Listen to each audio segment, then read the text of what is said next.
Hi everyone, welcome to my channel. My daughter asked me to make Gary the Snail on a sweatshirt for her, so I decided to make a YouTube video out of it. So I downloaded the design from Google and I uploaded it onto Hatch, and I immediately started by clicking on digitize a closed shape, and I went around his shell for starters. And here I sped it up just a little bit, and you guys left click for straight edges and right click for round edges, and I went ahead and changed the color of that, and I changed the stitch angle just a little bit.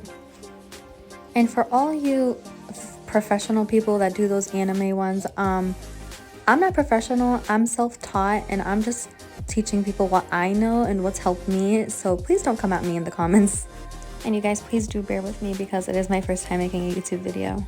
So here I am going around that little blue area right there. I'm not sure what that's called, but yeah.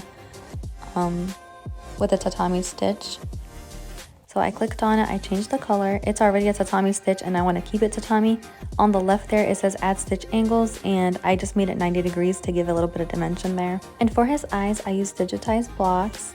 And you have to go left and right. So I'm self-taught and I kind of figured this out on my own. So you have to go left, right, left, right, left, right, or right, left, if you will. It doesn't work if you go two sides at the same time. I made this a satin stitch because I think it'll look aesthetically pleasing more than a tatami stitch. And it's also less stitches. And then I did his eyes. That's satin stitch, so I went and changed it to tatami.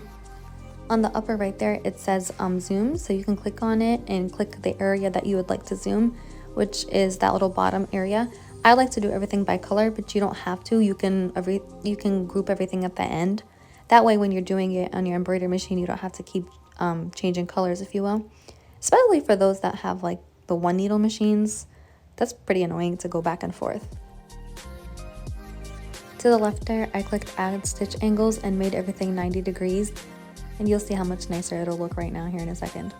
So over there on object properties, you can click on the tatami stitches and click stitching, and you're going to see pull compensation at 0.008.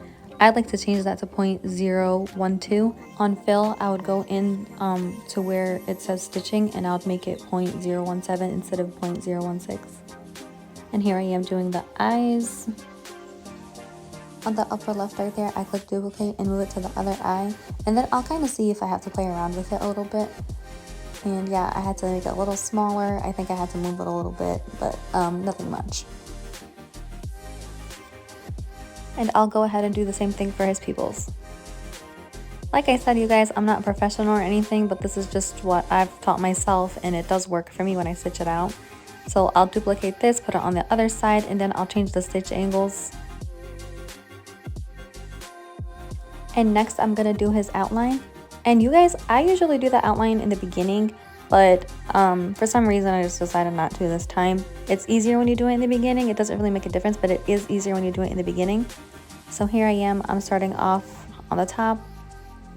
And I did change the width from 0.098, I believe, to 0.04.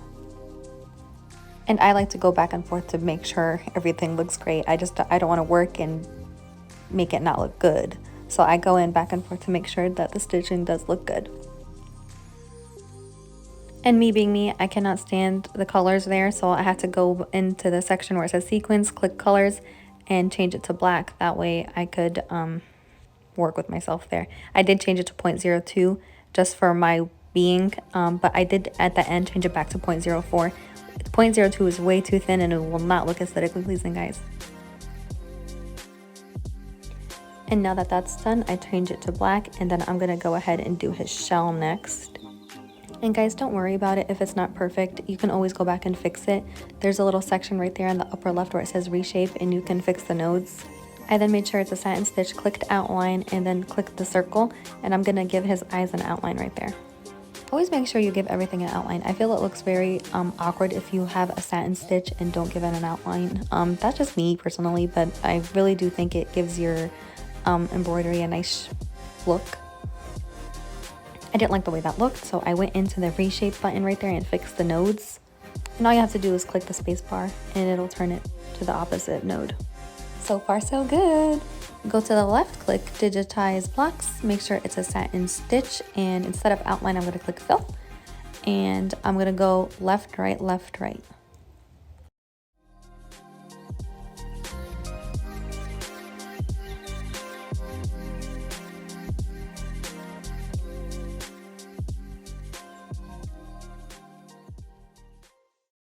Towards the end here, I'm going to click enter and I'll zoom out and change it to red.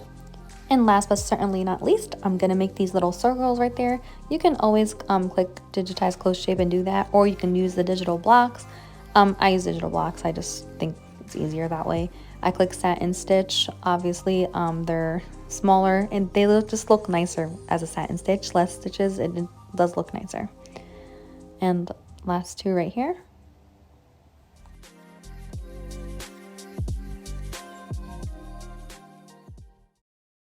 And I did go in and resize it. On the right hand side, if you click sequence, you can click the colors and change the color of the thread. You can also choose the sequence of the embroidery, so which one stitches first. I clicked the black outline and I made it the last thing to stitch. At the end, I just kind of double check everything, make sure it's in the same sequence that I would want it to be, and change the colors if I need to. And that's pretty much it for this tutorial. I'm going to go ahead and stitch it and show you guys how it turned out. Oh, and to export it, you just click save, export, and choose the file that you need.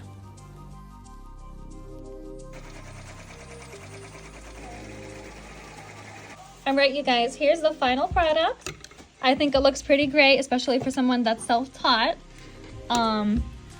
That's pretty much it. So now I could, since this was a practice, I'm actually gonna make it on my daughter's sweatshirt, and I'm gonna make them purple because she wasn't happy that they're not purple. What do you think? Yeah. You like it? Yeah. All right, everyone, if you like this video, please give it a thumbs up and subscribe to our channel.